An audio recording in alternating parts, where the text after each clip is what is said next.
Okay. Okay, it says recording. Yeah. Okay, everyone. Today I have the honor of being Terry on here. She's been carnivore now for 9 years, and I don't know if she has like scurvy or something. But I guess you're gonna have to listen to this to figure out. I'm certainly excited to hear what the answer is. Uh, but yeah, anyways, Terry, why don't you take us back a little bit? How did you end up here being like this crazy meat eating lunatic? Well, first I'll say good morning on my end of the world here, Jonathan, and thank you so much for having me.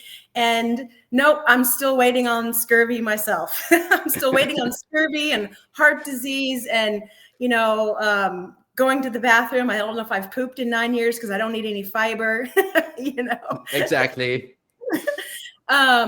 So my journey to finding carnivore, moving to carnivore, I should say, is a little bit different than the norm. Like I didn't have anything to really heal or weight to lose or anything like that. It was back in 2016 when I was doing my studies as a health coach to be a health coach.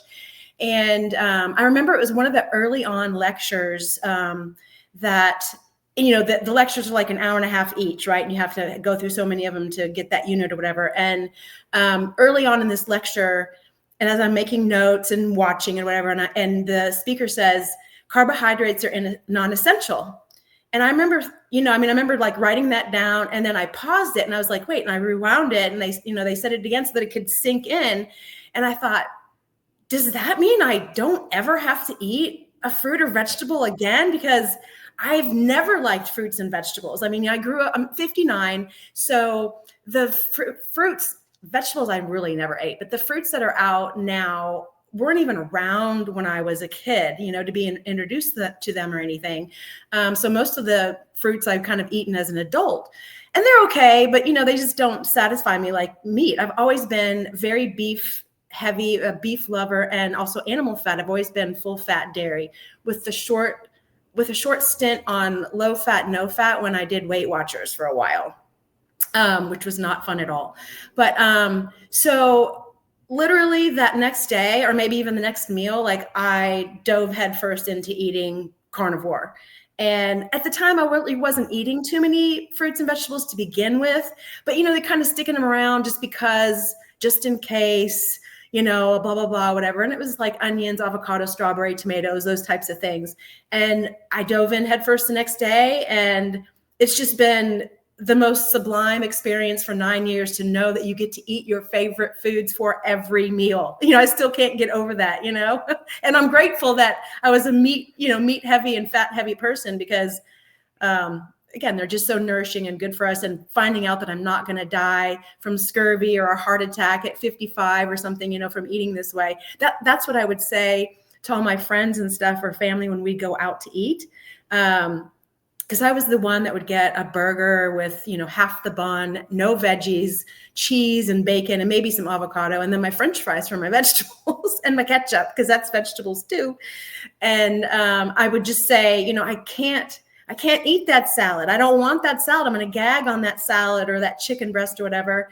And then my saying would be like, if I die at 55 from a heart attack, then at least I die eating my favorite foods. So here I am, 9 and a half. I've outlived that.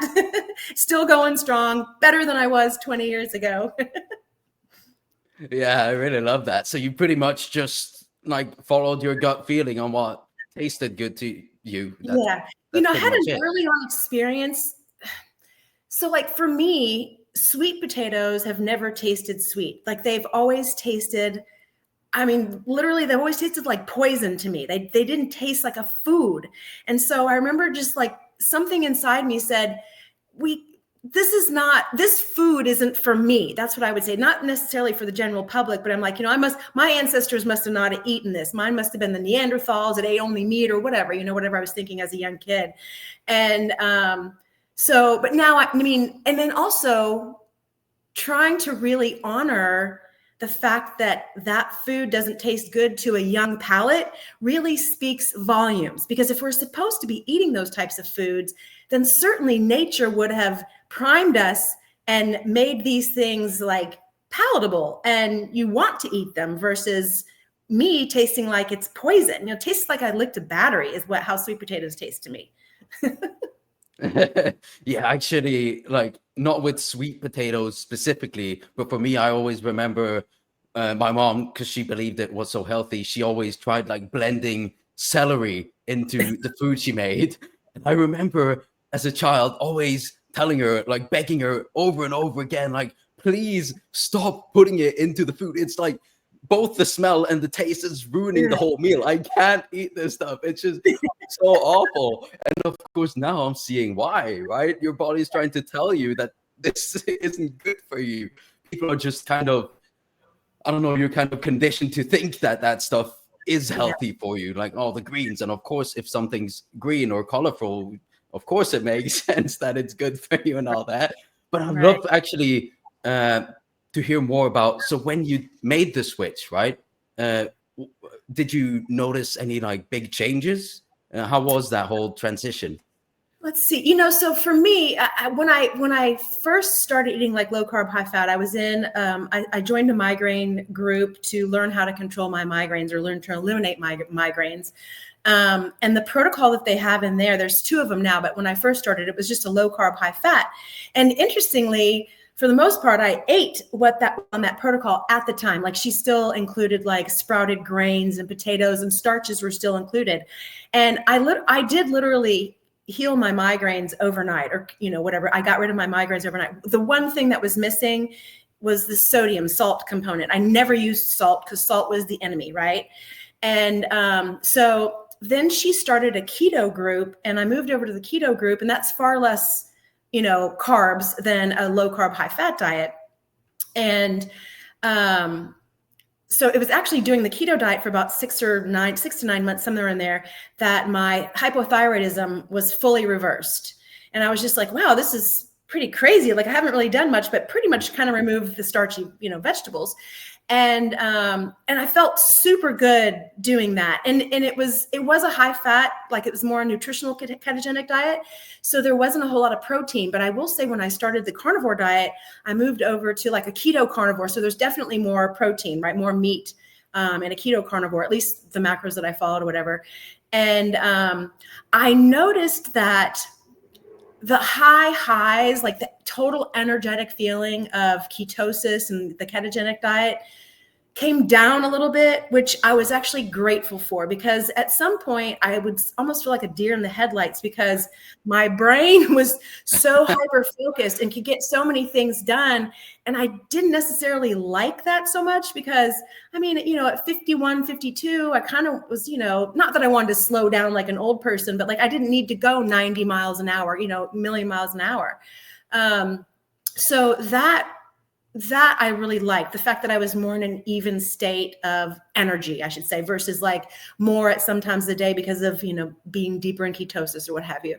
And that's really, really the only difference I noticed, because the great changes came when I moved over to the ketogenic diet for me. And now I don't even eat as much fat as I did in the beginning of eating carnivore. Roughly my macros like go about 60-40, 65-35 sometimes. Every once in a while, I'll eat like a high fat.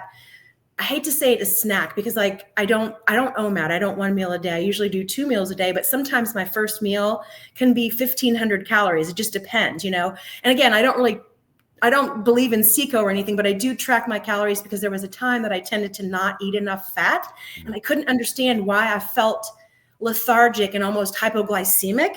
And so I was tracking my fat. Now I know everything that goes in or whatever, but occasionally then when I have that higher calorie first meal, I'm not really in the mood for like a big meal again, you know? So I'll have a treat, one of my treats, and like have ice cream or something that's really super high, carnivore ice cream, that's super high in fat, you know, like literally like 70-30. And then it just feels like a great topper because I'm in protein synthesis already from my first meal. And then this just is like, phew, you know, let's get you some more fat in there and make it feel good.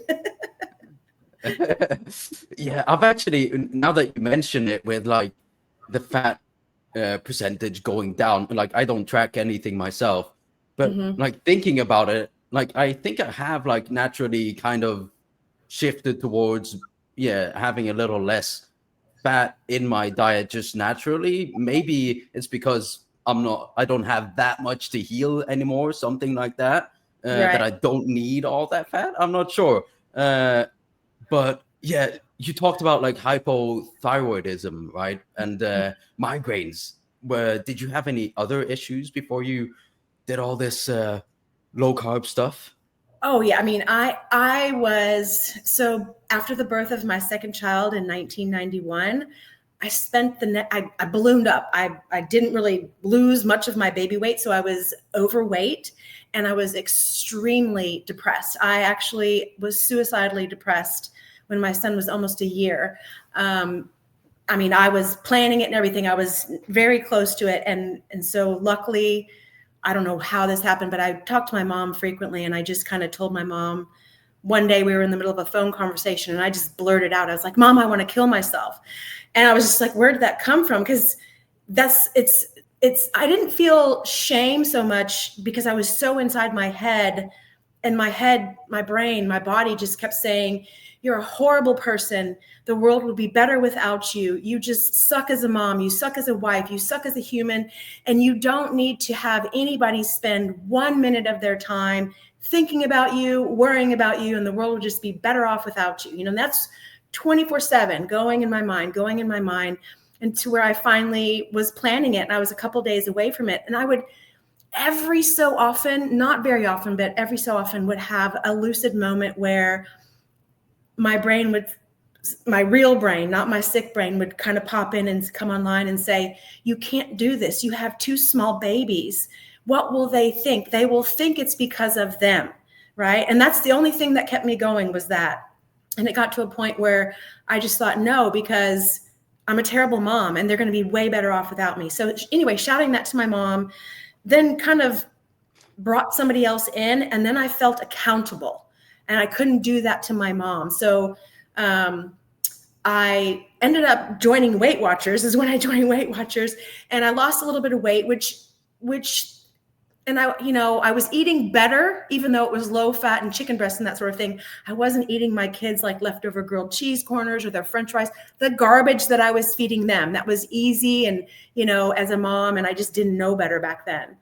And so I lost some weight. And when I finally quit Weight Watchers about 6 or 7 months later, it was right after I'd seen the Oprah show, and the title of that show was The French Paradox. And they had people from France on there talking about how they stayed trim and fit because they ate full fat foods, and they just didn't need to eat as much of them because they were, sated. They felt satisfied. And I think that day or the next day, I was like, that's it. I'm not going to Weight Watchers because all they do is complain, and it held me back. And I'm going back to this, my full fat. I'm never eating low fat or no fat again. And I did. And I lost like 30 pounds in Weight Watchers, and I needed to lose like 42 or something to get to my goal weight. I ended up losing another 30 pounds just by switching my diet. And moving my body a little bit more too. Like I started walking my boys and doing a little bit of extra activities or whatever.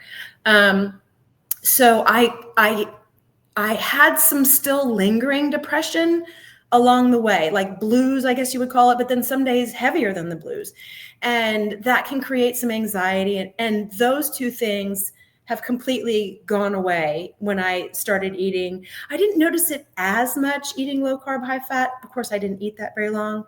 But definitely on carnivore now, like, you just wake up so refreshed and happy to be alive and spread the message, and just like, who can I make smile today? How can I make myself smile more today and feel better? And what am I going to eat? Oh gosh, another steak. Yay. Yay. It's the funnest part of my day, I think, is when I wake up and then I open up my house, the blinds and everything. And then I have a big chest freezer down in my garage, and I go down there and I just like open it up, and I'm like, what am I in the mood for? So I take it out to defrost it and sit on the counter for the day until I'm ready to eat.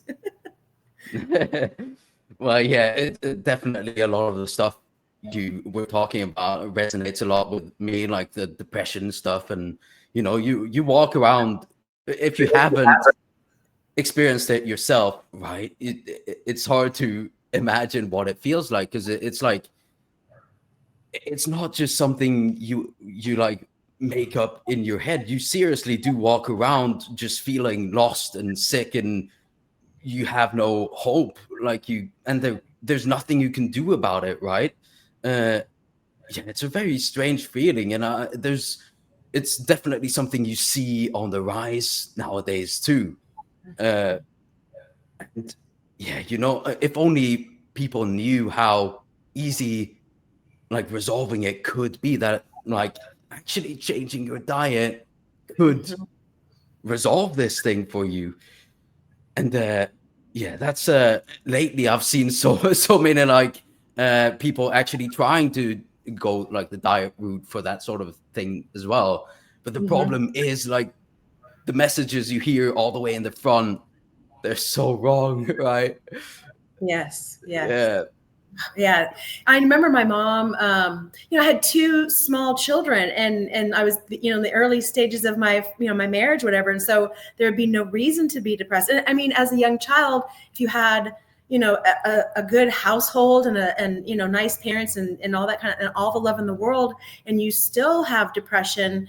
I mean, how do you navigate that? And I remember my mom saying to me, like, can't you just fake it? Can't you just fake it till you make it? Can't you just be happy? And I, like you said, it's very hard to express. I said, Mom, I wake up and try to choose happiness every day, but I can't. Like, I don't know how to explain it. And I remember also another show that was very helpful in sharing with my mom and anybody that wanted to know later on. There was a show with Brooke Shields on Oprah, and she had postpartum depression.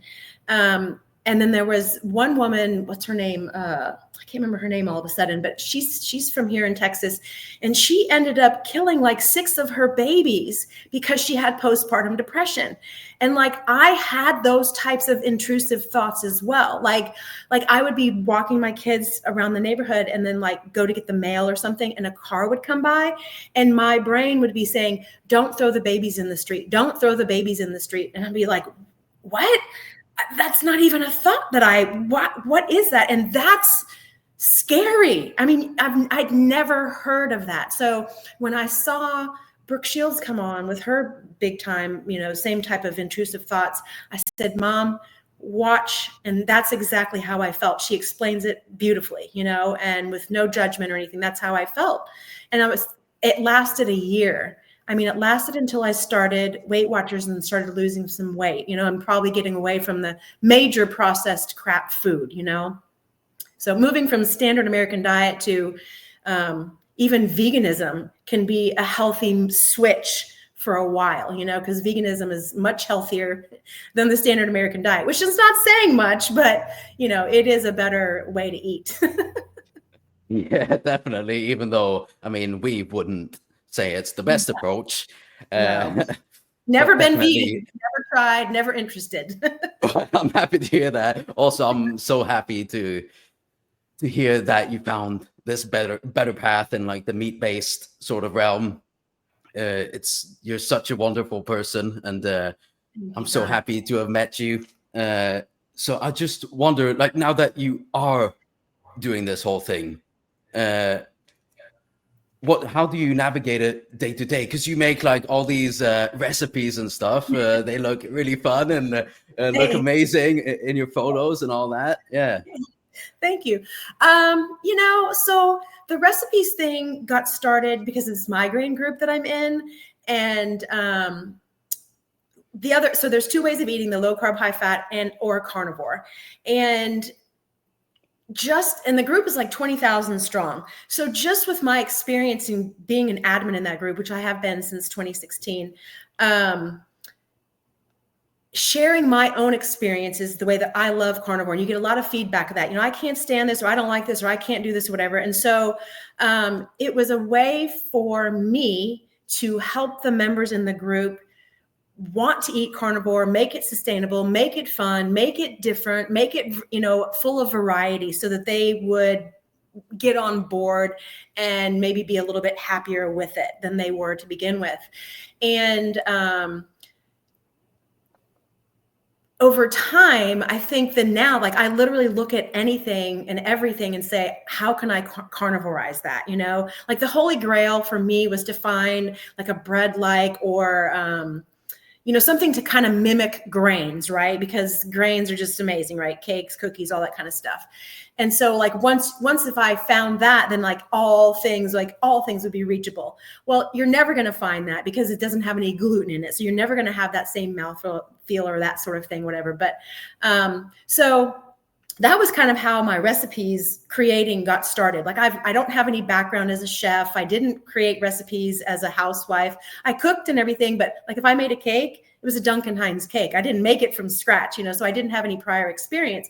I got lucky with the first 3 recipes the first one I did not create myself, but I modified a recipe and it was such a hit. The second one, I also didn't necessarily create, but so they're brown buttermilk solids, which I call carnivore crumbles. And they're literally just the browned butter bits that get in the bottom of a pan when you brown butter that give it that yummy taste. And so just looking and searching, I don't even know how I came upon it, but I remember reading a recipe and they had made like a little pile of these crumbles. And I was just like, wait, what? Like what?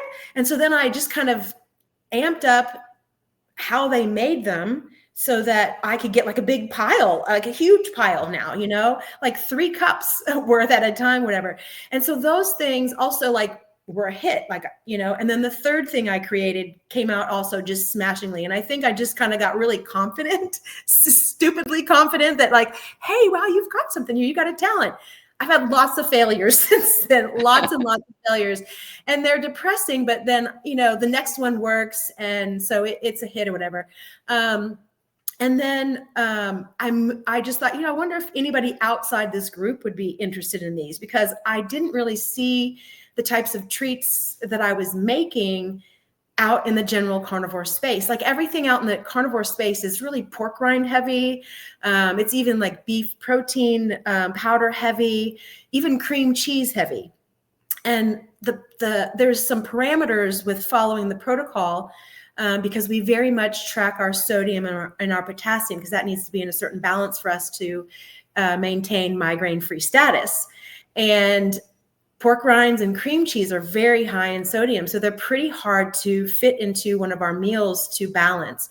And so most of my recipes are pretty dairy heavy, like with whey protein powder or milk protein powder, which doesn't have a lot of sodium in it, and not a lot of cream cheese either. We'll use ricotta cheese or farmer cheese or mascarpone or something like that.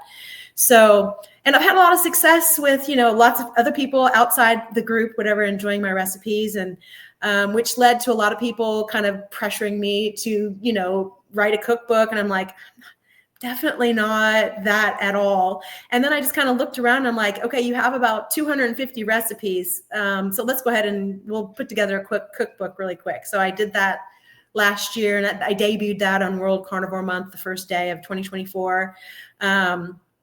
And I'm still going at it strong. Like, I just literally think it's the end, and it's not the end. I don't understand. And I'll tell you what, if I could stop also buying gadgets for my kitchen, because I gave a lot of them away when I first started carnivore. And then now I've bought them again and buying more. And I'm like, there can't possibly be another dadgum gadget. And I just got another gadget in the mail yesterday, because one of my, I know you've seen my flats that I use like as tortillas. I mean, anything, naan, pizza crust. Well, I've just discovered that you can shape them and make like a taco shell out of it.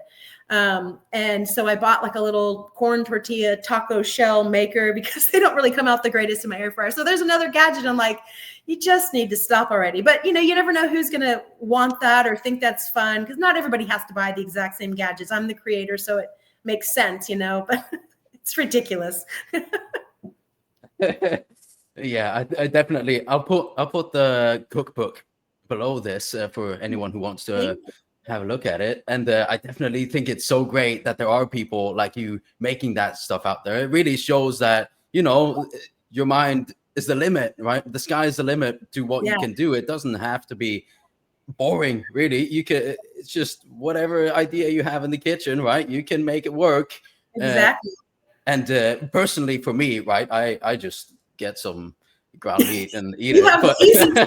Exactly. Yeah. I will say that the but days that I'm in the mood for tartare, I'm so happy because I'm just like, wow, check this out. I don't have to do anything. Just defrost the meat.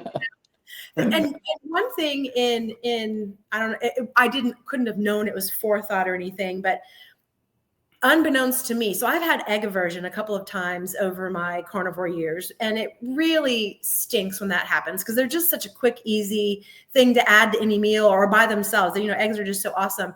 yeah, And for my first time ever, it started last year, maybe a week or so before in December, like before World Carnivore Month. But definitely it was extremely challenging for me because, you know, during World Carnivore Month, what do you want to do? Promote carnivore on your page. And it's just like all that, you know, not that we don't do that all the time, but I was a little bit more heavy with the foods that I was eating so people could kind of see just, you know, the variety and the, you know, the spectrum. I ended up having, along with the egg version, I got meat aversion. I've never, and I wasn't pregnant. I was 58 at the time. And I've never had that before. And I don't understand why. It lasted for about 3 months. And that was really trying and challenging. I'm thin. oh, Oh, I thought you need to go somewhere. no, yeah, it was just suddenly it froze up. But I Ah, think it's good. Okay, okay. let's keep going. Okay. So I'm already at like my lowest, you know, not that I'm at a low weight, so I don't really have any weight to lose. And so I always get worried about that, you know, which is why I also make sure I eat my fat or whatever. But so I lived on almost my treats for about 6 weeks, 4 to 6 weeks. So in hindsight, I was really thanking, you know, past Terry for creating these treats because I don't know what I would have done, honestly, because I literally lived on like grilled cheese, on my carnivore bread, grilled cheese, or whey protein powder shakes, or I mean, carnivore ice cream. There was a couple days that I ate meat. And when I ate meat, I was so excited. But then halfway through it, I didn't even really like it. So I would save it for the next meal or the next day or whatever, or freeze it. So these are also great alternatives for people that have meat aversions. I have found that they're great for families, for trying to get the kids on board. You know, parents are always trying to, like, I don't know what to feed them. I'm like, girl, give them my crumbles with some yogurt or crumbles with heavy cream for breakfast. They're going to just go flip over those things, you know? Yeah. Yeah, So, that's great. yeah. Well, have you done any like other sort of experimentation during your carnivore thing, like with other foods? That's an interesting thing to go into. Things that aren't technically carnivore. So I do actually do low carb, high fat treats as well. I shouldn't even say, yeah, there are treats. And then there's meals also, like a celeriac au gratin type of thing. Because I'm trying to also help with the low carb, high fat, but those people are pretty happy, including the vegetables and fruits, you know, that are protocol friendly in their diet. So it's not quite as motivational for me, you know. I don't know why, because to me, eating carnivore is very easy. I don't usually eat those treats, although I will say that I do try to get my crumbles in every day just because I love them, a handful or on top of yogurt or something at least. But I do like a lot of my carnivore treats. If you just add strawberries to them, or if you add, you know, some berries to them or whatever you want, whatever fruits you include, they could then be low carb, high fat.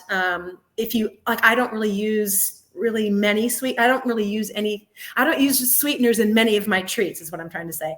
But like, I guess if you added a sweetener or honey or something to it, then I don't consider that technically carnivore, even though on protocol we can use allulose because there's no carbs in it or whatever. But I know in the general space, that's not really considered carnivore.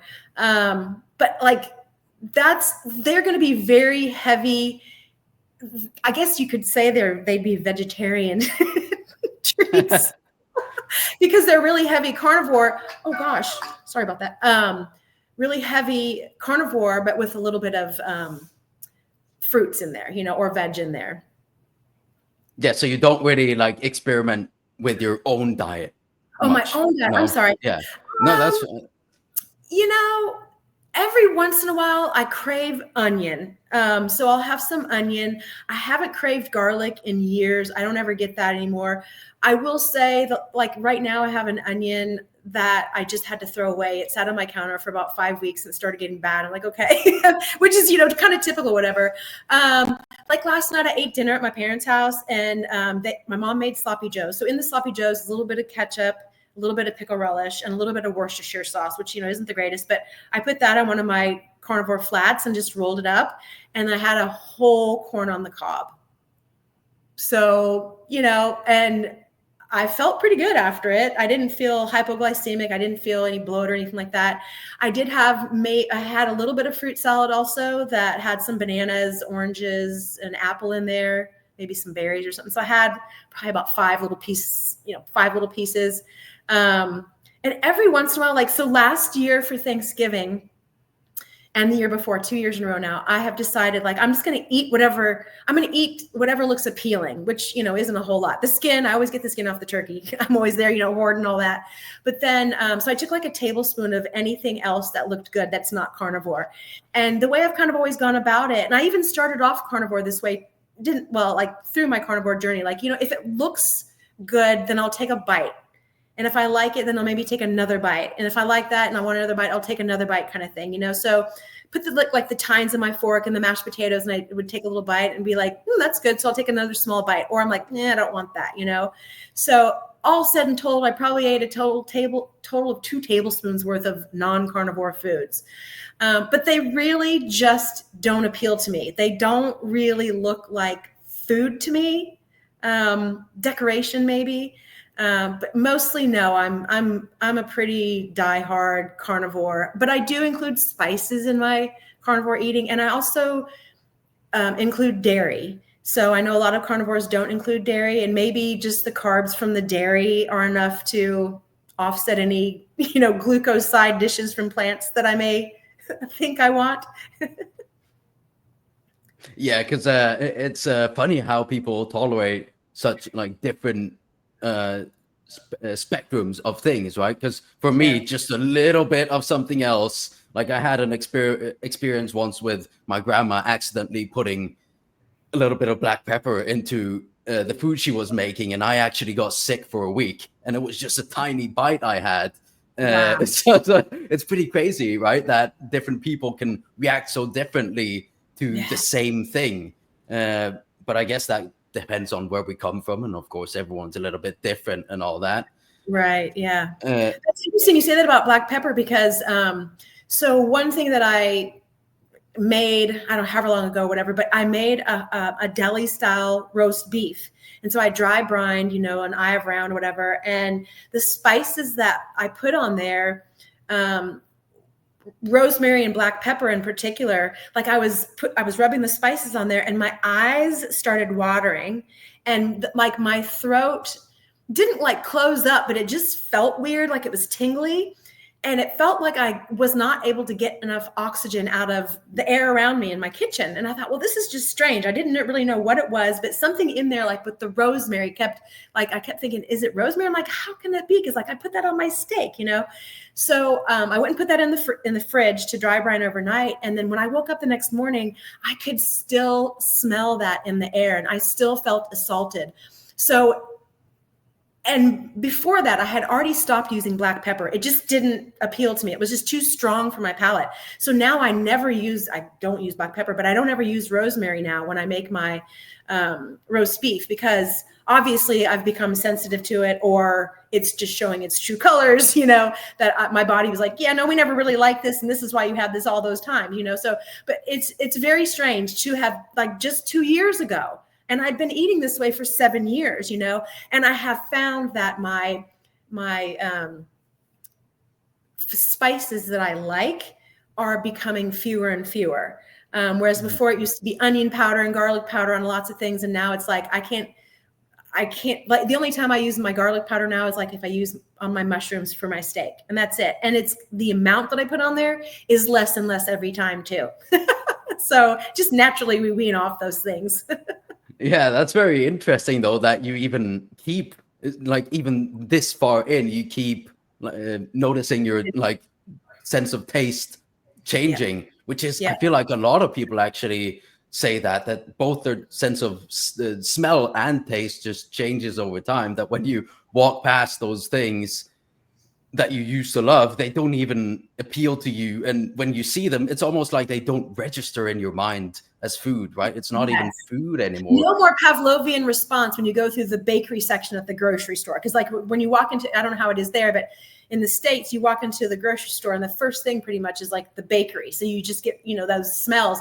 And I mean, I hate going in there because all you can smell is like oils and then the gluten and stuff. And like, that does not appeal to me at all. I like kind of want to rush through there, hold my breath, cover my nose, and, not be too rude, but kind of, basically get the heck out of Dodge. Yeah, it's the same here, or it's usually like the fruit section first, like all the colorful stuff, and then straight into the bread and all that, and it just smells so awful. And also, there's always like when I go into like the city center, right?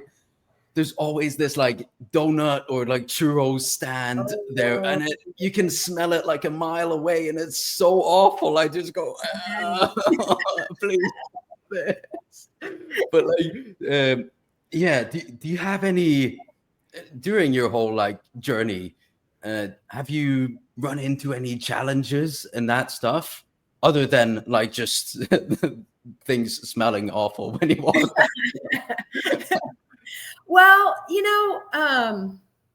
I think I was a little bit primed by being able to be out in social situations because of having migraine.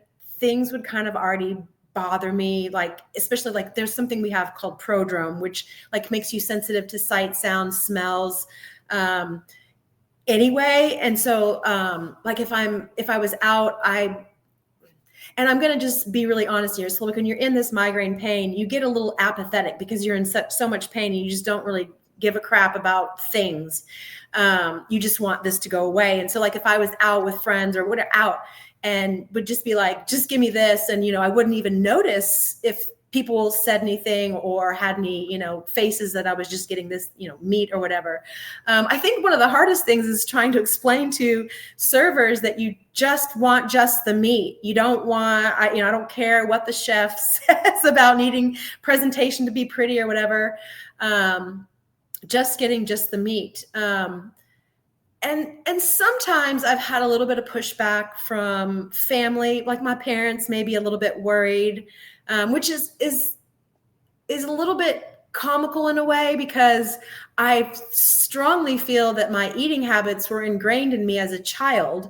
And up until I went to college, like we had a typical American meal at the time, like in the 70s and 60s and early 80s, where like a pot roast with maybe some carrots and potatoes and maybe a salad or maybe some rolls or something, but like the main thing was always a big hunk of meat. My dad grew up and didn't like casserole, so he didn't like my mom to cook casserole, so it was always like meat, And so then here I'm like, well, you started it, you're the one that fed me, and but I get that even at any age we can be brainwashed. I remember when I came home from college and my mom had a big bowl of tomatoes. I think they were sitting in olive oil with some fresh basil or something sitting on the counter. And I had never seen anything like that. And I said, hey, what's for dinner? And she's like, oh, we're going to have this new dish. And I'm like, well, what's a new dish? She goes, well, just like pasta with this marinara sauce, right? And I'm like, well, where's the meat? Isn't there going to be any meat? And she's like, no, we're going to try this, but I have a second just in case it, doesn't turn out. Well, I mean, I had a couple bites of that. I'm like, yeah, this isn't going to cut it, So that's just kind of a funny story because like I didn't grow up eating a lot of pasta. I mean, I probably had pasta in lasagna, maybe spaghetti every once in a while because it was something my mom would make, like a big pot of the sauce. So it wasn't like a lot. My dad really liked the roasts and the big meats and all that kind of stuff. So, but not really a lot of pushback or issues that I would consider issues because I've kind of always been one that dances to the beat of, my own drum, the tie-dyed unicorn kind of whatever, not, kind of. So I don't think I would have noticed or I would have been used to it. Didn't think it was because I was just eating meat, maybe. What about you? Do you find you have issues there? With like the pushback or all that stuff? Yeah, or any situations? No, not really. I would say like in the beginning, right? I'm like about 20 months in now. In the beginning, I kind of did feel a little bit of the social pressure, right? Hmm. That I felt like I always had to explain myself and that stuff. And I felt like I was being judged for it. Like I was Hmm. that strange guy just eating meat and all that. I felt like I had to preemptively explain what I'm doing to people. Uh, Hmm. but what I just ended up realizing is, first of all, people are always too preoccupied with what's going on in their own life, right? Exactly. Yeah. Um, to even notice. If you don't make a big deal out of it, no Hmm. one will say anything, pretty Nope. much. Uh, and other than that, if someone asks, I'm happy to talk about it. And also, I just don't care what they think, right? I'm Right. doing, I'm doing this for my own health, uh, and to feel my best, be my best self. I'm not doing it for them, and like deep inside me, I'm just really feeling bad for them that they're still eating the way Yeah. they are. I don't even want that cake, right? It doesn't appeal to me. The So long yeah, fork doesn't come out for those as long foods. as what? The long fork doesn't come out for those foods. No. Oh, Let it's me funny. ask you then, do you go out to eat there? Because I know you eat mostly raw, or if not raw, all the time, right? Do you go out to eat and eat raw when you go out? So yeah, I eat mostly raw. I mean, maybe once a week or something. I feel like cooking the meat. It's not like a rule or anything for me. Yeah. It's just I kind of ended up here at random. I guess I'm not gonna go too deep into it. It was just randomly tried it one day. I felt this urge to try it, and I've just kept doing it because I felt good and I really liked it. Yeah. But it's not like a rule for me or something I believe you have to do. It's just I prefer it at this point. So maybe once or twice a week I do cook my meat actually. Hmm. Um, but when it comes to going out to eat, I have gone out with people to like cafes or restaurants a few times, but every time I've just said, oh, I'll have a glass of water. I'm here Okay. to just enjoy my time with you. I don't have to have anything to eat. I think because of like the severe issues I come from, I'm a little more careful with, Yeah. and also my experiences with having other stuff sneak in, and stuff, Hmm. how quickly and how little I needed of that stuff to feel horrible again. I don't want to put the trust in someone else's hands really with that stuff, or unless it's like my mom or grandma, because they know everything now, right? I trust them at this point, or my Sure. dad. Hmm. Um, but no, so I just say, oh, I'll come along for the social aspect, have fun, chat, right? But I'm fine with some water, so that's Okay. where Yeah. I'll stick. Yeah. But yeah, uh, so you said you have had, you felt like a little bit of pushback, right? Um, so since you've been doing this like for so long, what is it really that's been keeping you going with this? I mean, first of all, well, I mean, I think tied for both. I mean, they are my favorite foods. So, I mean, like nothing else, like nothing else kind of comes into the picture. And then, oh, maybe it's trifold. And then just feeling so good all of the time. And then also just knowing that this is what's going to be best for my health for longevity. And, in my senior years, I don't know if I'm in my senior years, is 59 senior years? I might be. So I'm enjoying my senior years eating this way. And I still get excited every day. I mean, like I said, I still can't believe that I get to eat my favorite foods for every meal. I mean, the freedom in that, and then just the joy of being able to go and pick out what I'm in the mood for to eat that day, or go to the store and run and pick it up real quick. Is just it's. I still can't believe that I get to eat this way every day for every meal. Yeah, I mean, exactly. That's what a lot of us experience, right? That you just realize when you've done this for long enough, you realize, you know what, I'm feeling so good. Why would I ever even want to have that stuff? Yeah. And most people do try something at some point, right? And then they get that experience of, oh wait, it actually did work. What I was doing, that's what I should be Right. doing it. Right? It made me feel so good. I don't want to go back.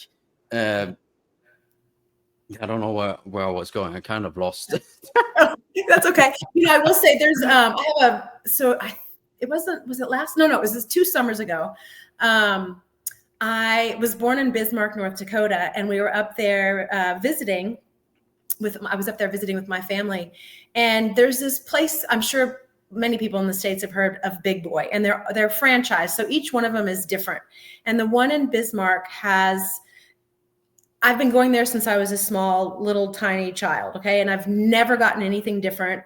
Like, this is not the same type of like a Big Mac meal from McDonald's, whatever, which I used to love, by the way, but it's very different, like craving than that, probably because it is, although I don't know, if I lived there, I probably would have eaten it a lot more. But when I went up there, I said to myself, okay, have your regular meal, your Big Boy, and then just see how it goes. And I knew that this might possibly be my last time ever going there. So I was weighing this very carefully, right? Sorry about that. My alarm keeps going off. So the meal that I would get was 2 pieces of white bread. It's called a pizza burger flying style, and it has a hamburger patty in the middle, pizza sauce, and like a piece of cheese. And then they're really yummy, thin shoestring fries, chicken gravy, and then a Hottentot, which is a Coke with cinnamon syrup in it. Okay. So flew in, got that, ate it all, drank all the soda even, which was surprising to me because soda is disgusting. And I was like, okay, all right. Homegirl had it twice a day, the whole 5 days I was there. I didn't eat anything else at all the whole 5 days because I'm like, all right. And I loved it every time. But when I got home, I was really happy to be home. Like, I swear, I just like came and just hugged my freezer like, oh, hello, I missed you. So I don't know if I'm ever going to be going back again. And like right now talking about it, like I didn't get drool. I didn't say like, oh, I can't wait to have that. So it might be tucked away in the nostalgia because there's things that I have tasted or tried, obviously things that I used to love, whatever, that taste like absolute garbage. And I'm like, how did you ever like that? Like the memory of it is much better than the actual taste of it now, you know? And I think that's how I would feel about that meal now, which actually kind of pains me to say. It's sad to me. Anytime those types of foods have gone away, for some reason, I've mourned them, but not like in a sad way. I think it's just like, I don't even know why, but yeah, I've had some sad feelings over not eating the foods that I used to eat, but not enough to make me go back to eat them, you know, just like, I don't know if it's ennui or if just, I wish I'd never had those. So I didn't have these feelings. I'm not really exactly sure. But so I did totally for 5 days eat off plan. Yeah, and that's like, it doesn't make you flare up too bad or anything like that. No, I didn't really have too many, you know, obviously the bathroom situation changed a bit. And that wasn't fun, but I didn't really have, and I did get some edema, like, you know, swelling in the fingers, which I expected, but I really didn't have any other outward things that I can remember. Now, yeah, probably inside my body was going, what the actual heck are you doing to me? You know, like, you know, we were doing it. Yeah. But nothing that kind of, you know, came up that I could tangibly tell. Yeah, I mean, that's a good point. Like, even though you might not feel it yourself in the moment, you never know what's really going inside there, right? Going on inside there. And I actually did remember just now what I was... I got back on track in my mind about the thing. But thanks for just taking over. That's good. What I was going to say is, yeah, most people your age, right? They're going around now just being fatigued, lost, sick all day, having like a dozen medications they take once or twice a day, maybe. And yeah, having so many chronic health issues. They're inflamed all the time. Mm-hmm. I was just wondering, what would you say to those people if someone's maybe curious about this, or if they're wanting to see if there's a better way about getting rid of some of those issues? Yeah, yeah, you made a good point, because at this stage of the game, I don't approach anybody. I don't just cold call. I wait for somebody to show interest, because for obvious reasons, right? You just can't force somebody to do something that they don't want to do, or not interested in at all. And that's a really hard one, because like none of my family really eat carnivore. So it makes me feel a little intimidated, because if I can't even get the people that are closest to me to buy into it, then what point am I? But there are many people out there that are interested. And so I think if you can have them commit for a period of time. 90 days is always the best commitment, because then after there, you kind of start your honeymoon period. But in that 90 days, you'll definitely have some points where you're like, wow, this is doing good. But then you also have some points where you're maybe feel like you're, retracing your steps or backpedaling or whatever, having some not so good days. So you can't really give that a definitive shot without going an extended-ish period of time. And then you don't really have to do much other than support them along the way and encourage them and cheerlead them, because then Carnivore will show them and prove to them like, hey, this chick she's maybe got a point here, and then after they've been on it for a while, unless you're really like a diehard vegetable lover and your now genes are programmed to actually need those things because you've eaten them for so long. I don't know if that's really a thing, but then they typically tend to stay with it. And the great option about that is, so if I include a little bit of veg, there's a term that we use in the group. I haven't really seen it much out, but just hyper carnivore, where you have a little bit of veg or, plant foods with a couple of meals or one meal a day of some strawberries, some onions, some avocado. So that's always kind of appealing to people that for whatever reason, don't want to go full carnivore. But I try to encourage them to stay plant-free during their initial phase. But really, honestly, unless they're pointedly asking me, I just smile and eat my meat and enjoy it.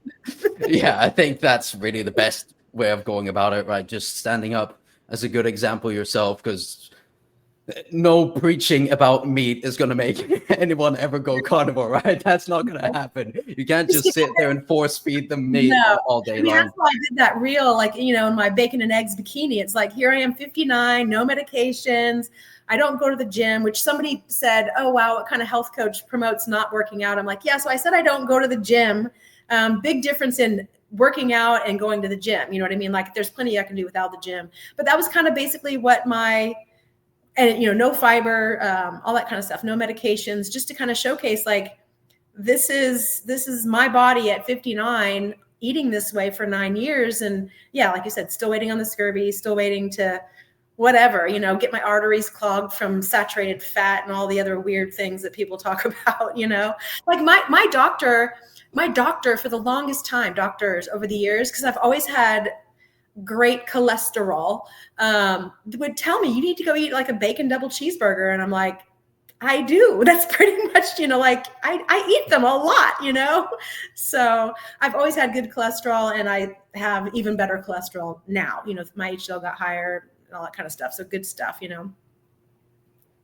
Yeah, that's definitely cool. And yeah, speaking of that stuff, do you go get blood tests and stuff? Do you get blood panels?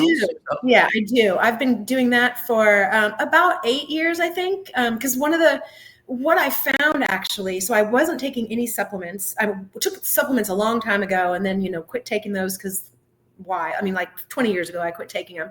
But in the migraine group, I was noticing there's like a big long blood test list that, I mean, there's like 80 tests on there. It's like 17 vials of blood.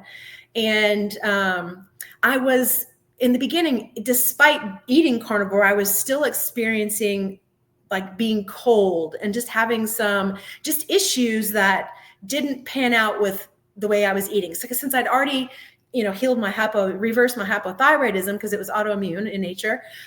So when I finally got the blood work done, it came back that I had some issues with methylation of B vitamins, which can manifest itself into anemia of sorts, right?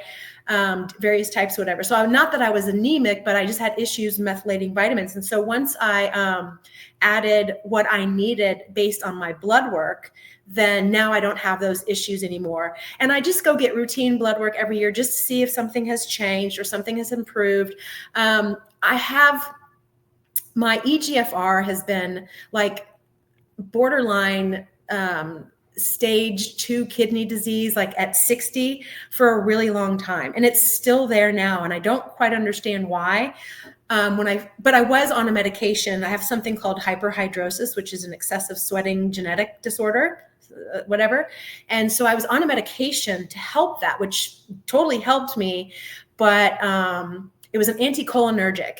So there was other systems that were kind of suppressed, and I know it can affect the kidneys. And so I haven't gotten blood. I got off that medication now. It's been a year ago in February, so just 18 months.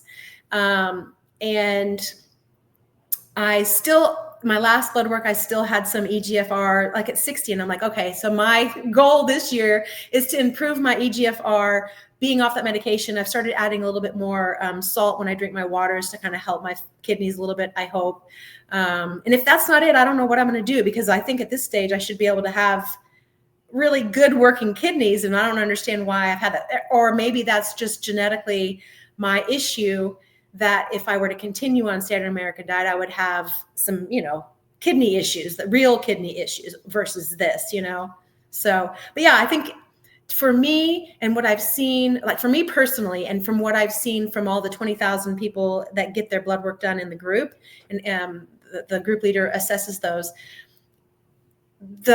those vitamins bridge the gap between nutrition and your genetics. Because me eating all the meat in the world does not mean that I can absorb that iron, because I have a genetic inability to absorb the iron in the way that I need to.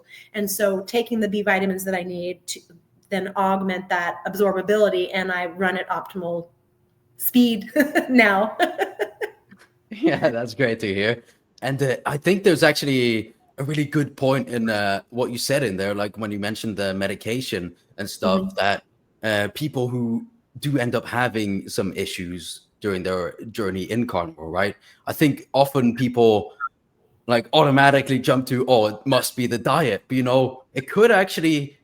there could actually be something else. What have you been doing so far in your life, right? If you lived for 50 years and then went carnivore, I mean, what sort of damage did that stuff do in Absolutely. 50 years? And Right. also there could be environmental things you're doing, like not getting enough light and that sort of stuff, grounding, all that stuff. If you're still on some medications, that could be an issues, some of the issues coming from that. And yeah, on that point, I had a little question for you. What would you say is like the biggest misconception you've heard about carnivore? Oh gosh, I don't know if we have enough time left. I mean, I think, there's so many, like how can you eat the same things every day? Which, I mean, I go back to like when I ate standard American diet. Ask me how many years I ate peanut butter, banana toast, and chocolate milk for breakfast. Like years, okay? Longer than I've been eating steak every day, much longer. I know not everyone's like that, but like, I'd wake up and crave that. And then I think, that eating this way is not sustainable. It's boring, and it's going to cause real actual health problems. And I mean, at this stage of the game, I was even skeptical before 20 years ago, I was even skeptical that eating meat would hurt me, because somewhere in the back of my brain, I was thinking like, but that's all there used to be for humans to eat. But at some point you kind of think like, I don't know, we've evolved and grains have been around a long time. Well, now that I know the history and the science behind that, and how we haven't evolved to eat these things, and how they block absorption, and we probably will never evolve to eat those things unless they're completely pounded out, and if you can learn how to get the anti-nutrients out of them, possibly. And yeah, I think just that, like, are you going to get diseased? Is it sustainable? And can you do it long term without any health ramifications? So those sound like the biggest, to me, obstacles and things that people say against eating carnivore. Yeah, and I mean, if there's someone to listen to about those things, it's definitely you, because you've been in the game longer than most people, haven't you? That's what I say. I'm like 9 years. I mean, there's been lots of more people longer than me too, that are way bigger, names or whatever. But I just am like 9 years. I mean, 9 years. It's not. But even 20 months, that's a long time too. Like if it were unsustainable, you would be showing signs already at 20 months, far less than 20 months, Yeah, I mean, my grandpa still tells me every time I see him, I tell him, still no scurvy. I thought you said I would be getting that. And then he says, oh, just wait 1 more year. I bet, I promise you it's gonna be there. But yeah, I think this is actually a great time to round it out. We've been going for quite a while. I've really loved having you here. It's been a real pleasure and honor to be speaking to you and get to know you more. And yeah, let people know where they can find you. Thank you so much, Jonathan. It's really been a pleasure to be here too. I am on TikTok, YouTube, and Instagram as Terri, and then Terri Hawes on Facebook. And my cookbook, Terri's Carnivore Treats Cookbook, as well, is on Amazon. That's awesome. Okay, speak to you soon. Okay, thank you. Take care, Jonathan. Have a good one. You too. Bye. Okay, bye.